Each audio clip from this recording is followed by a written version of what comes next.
1412, local time. High North, Arctic Ocean. The Arctic doesn't forgive mistakes. Steel freezes faster here, electronics fail sooner, and help is always farther away than commanders would like. That's why US Navy patrols in the High North are deliberate, measured, and quiet, until the radar lit up. The patrol, a US Navy warship, was conducting an Arctic patrol along a strategic sea lane, international waters, far from any coastline, but close to routes that matter deeply to nuclear powers. The mission was routine: maintain presence, monitor traffic, collect environmental and maritime data. No drills, no exercises, no expectation of confrontation. But the Arctic rarely stays quiet for long. First contact, airborne, 1418. An unfamiliar return appeared on long-range radar. Fast, large, high altitude, not commercial, not civilian. Classification. Within seconds, automated systems refined the track. Wing profile, long, speed, military cruise. Signature unmistakable, a Russian long-range bomber. Why this matters in the Arctic? Russian bombers operate frequently in the High North, but their presence near surface warships, especially at lower altitudes, carries a different meaning. In this region, bombers train for maritime strike missions. Warships represent high-value targets. Weather amplifies every risk. One wrong move here can't be undone. Unverified, bomber type. Unverified OSINT analysis later suggested the aircraft resembled a Tu-22M class maritime strike bomber, capable of simulating anti-ship missile profiles. No official confirmation of aircraft type or payload was released, but capability was understood. The approach vector, 1424. The bomber altered course. Its trackline shifted, no longer parallel, but converging. Altitude began to decrease, not dramatically, deliberately. The ship responds. Inside the Combat Information Center, posture changed, tracking precision tightened, electronic surveillance activated, all emissions were logged. Still, no weapons were armed. This was observation, not engagement. Why simulation is dangerous. A simulated missile run is never announced. It's inferred through geometry, speed, altitude, angle of approach, and this geometry was familiar, too familiar. Unverified, flight profile. Unverified analysts later suggested the bomber's descent and approach angle mirrored anti-ship missile release envelopes used in training. There was no confirmation of weapons carriage or targeting data, but the shape of the maneuver mattered. Visual contact, 1431. The bomber emerged from cloud cover, dark silhouette against white sky, engines roaring louder as it dropped lower, well below typical transit altitude. Crew on deck could see it now and feel it. The first pass, the aircraft crossed the warship's forward arc, fast, low, direct. It did not release anything, but it didn't need to. The message was in the movement. Why low altitude is a red line. Low altitude bomber passes, compress reaction time, stress defensive systems, simulate terminal attack phases. They are not neutral flybys. They are rehearsals. The ship holds steady. The US warship did not maneuver aggressively. No radar locks, no fire control illumination, no flares or intercept calls, just tracking. That restraint was intentional. Unverified, payload uncertainty. There was no confirmation whether the bomber carried live ordnance, training shapes, or none at all. In Arctic operations, aircraft often fly clean, but commanders cannot assume that in real time. Uncertainty is the threat. The second run, 1435. The bomber turned, harder this time. It descended again, slightly lower. The approach angle narrowed. This wasn't curiosity, this was demonstration. The atmosphere shifts. Inside the ship, conversation dropped to essentials. Short calls, clear confirmations, eyes on instruments. Because two passes change the equation. Unverified, training signal. Unverified military analysts later suggested the second run may have been intended to test response timing rather than provoke engagement. No official explanation was offered, but testing still carries risk. The Arctic factor. In warmer seas, there's margin. Here, there isn't. Icing conditions, reduced visibility, electromagnetic anomalies.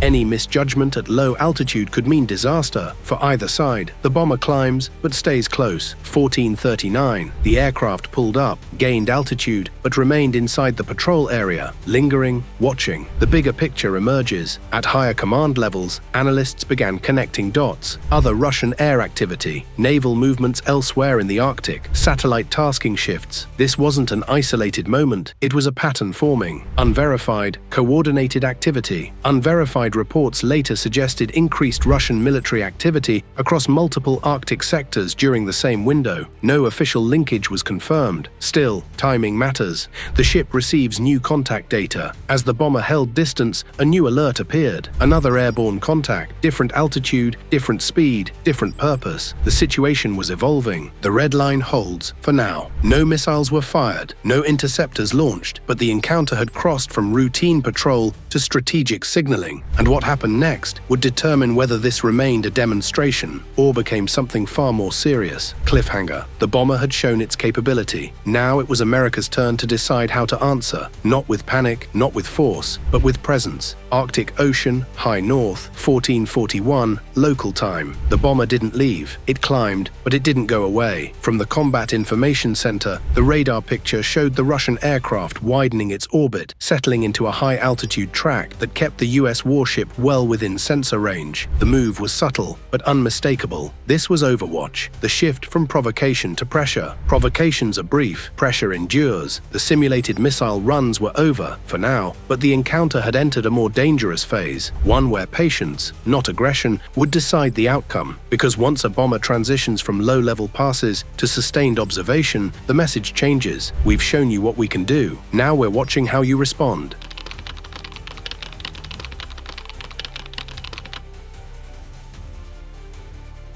The American response begins quietly. There was no announcement, no radio challenge, no dramatic maneuver. Instead, the US warship did something far more consequential. It expanded the battle space. Sensors go wide, electronic support measures shifted into broader collection modes. Passive sensors prioritized detection over emission. Radar patterns subtly adjusted, not to threaten, but to clarify. Every pulse from the bomber was logged. Every frequency change time-stamped, every movement archived, because in modern warfare, data is deterrence. Unverified, signals collection. Unverified OSINT-linked assessments later suggested the encounter provided US analysts with valuable electronic signatures associated with Russian bomber maritime operations in Arctic conditions. No official confirmation was released. If accurate, that alone would have strategic implications far beyond this patrol. The airspace answers back. 1502. New tracks appeared, far beyond the destroyer's immediate vicinity, high above the Arctic haze. They weren't rushing in, they weren't intercepting, they were positioning. Fighter presence without confrontation. US fighter aircraft operating elsewhere in the region adjusted their patrol geometry, not toward the bomber directly, but into locations that mattered. Choke points, transit corridors, response arcs, no missile locks, no aggressive vectors, just presence. Unverified, fighter involvement. Unverified reporting later suggested at least one combat air patrol was repositioned to ensure response coverage for the warship. The aircraft type and origin were not publicly acknowledged, but the bomber noticed. Why this is unleashing hell without firing a shot? Because power isn't always loud. Sometimes it's layered. The Russian bomber had expected a reaction, perhaps an intercept, a warning, a visible escalation.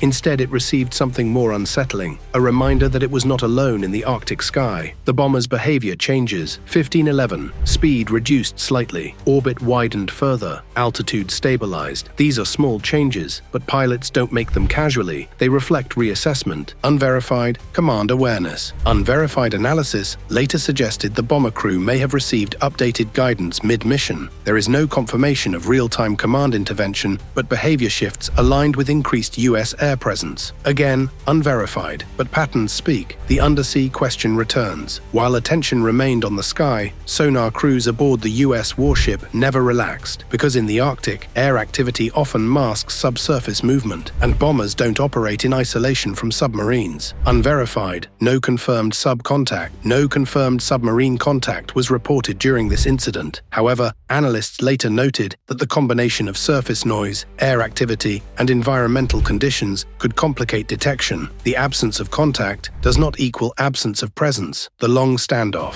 For over an hour, the situation held. The Russian bomber loitered at distance. US fighters maintained coverage. The warship warship stayed steady, no course change, no visible agitation. This wasn't a duel, it was a test of endurance. Why the Arctic makes this worse? The Arctic magnifies consequences. Cold affects engines, icing degrades control surfaces, navigation errors compound quickly. Low-altitude maneuvers here are unforgiving. That the bomber attempted them at all was a statement. That it stopped mattered even more. The moment of decision, 1604. The bomber turned north, not sharply, not dramatically, just enough to indicate disengagement. Its orbit widened until the warship slipped toward the edge of its sensor envelope. The air picture clears. One by one, associated contacts faded. The Arctic sky returned to its vast emptiness. No intercept had occurred, no warning shots fired, no crisis declared. But the encounter was over. What happened after mattered more. The most important phase of the incident didn't occur at sea or in the air. It happened later, in briefings, in analysis rooms, in planning documents that never see daylight. Data becomes doctrine. Every second of the encounter was reviewed. Flight profiles, approach geometry, timing between passes, environmental conditions. This wasn't just an incident, it was a case study. Unverified, operational adjustments. Unverified sources later suggested the encounter influenced temporary Arctic patrol guidance, particularly regarding air defense readiness during bomber proximity events. No documents were released, but behavior changed. Why Moscow didn't escalate further. Notably, there was no follow-up flight, no second bomber, no public footage released, something Russia often does after provocative encounters. This silence was telling, because Russia usually publicizes success. This time it didn't. The strategic message, understood by both sides. The bomber had demonstrated reach, the US had demonstrated control. Neither side crossed the line, but both sides adjusted their calculus. Unverified, strategic signaling. Unverified strategic analysts later suggested the encounter served as mutual signaling, reinforcing red lines without triggering escalation. No official statements confirmed this interpretation, but restraint speaks loudly. Why this matters beyond the Arctic? The Arctic is no longer peripheral. It's a transit zone, a sensor field, a strategic corridor. Incidents like this aren't rehearsals for war, they're rehearsals for crisis management. Final analysis. The Russian bomber flew low, on purpose. It simulated an attack profile in one of the most unforgiving environments on Earth, but what followed wasn't retaliation. It was dominance through discipline. The US Navy didn't react emotionally, didn't overcommit, didn't blink. Instead, it expanded the battle space and waited, and that patience forced the bomber to reconsider. Final thought. In the Arctic, silence is never empty. It's filled with sensors, signals, and decisions measured in seconds. On this patrol, no missiles flew, no shots rang out, yet the message was unmistakable. Presence matters, restraint matters, and control matters most of all, because in modern great power competition, the side that keeps its nerve keeps the advantage.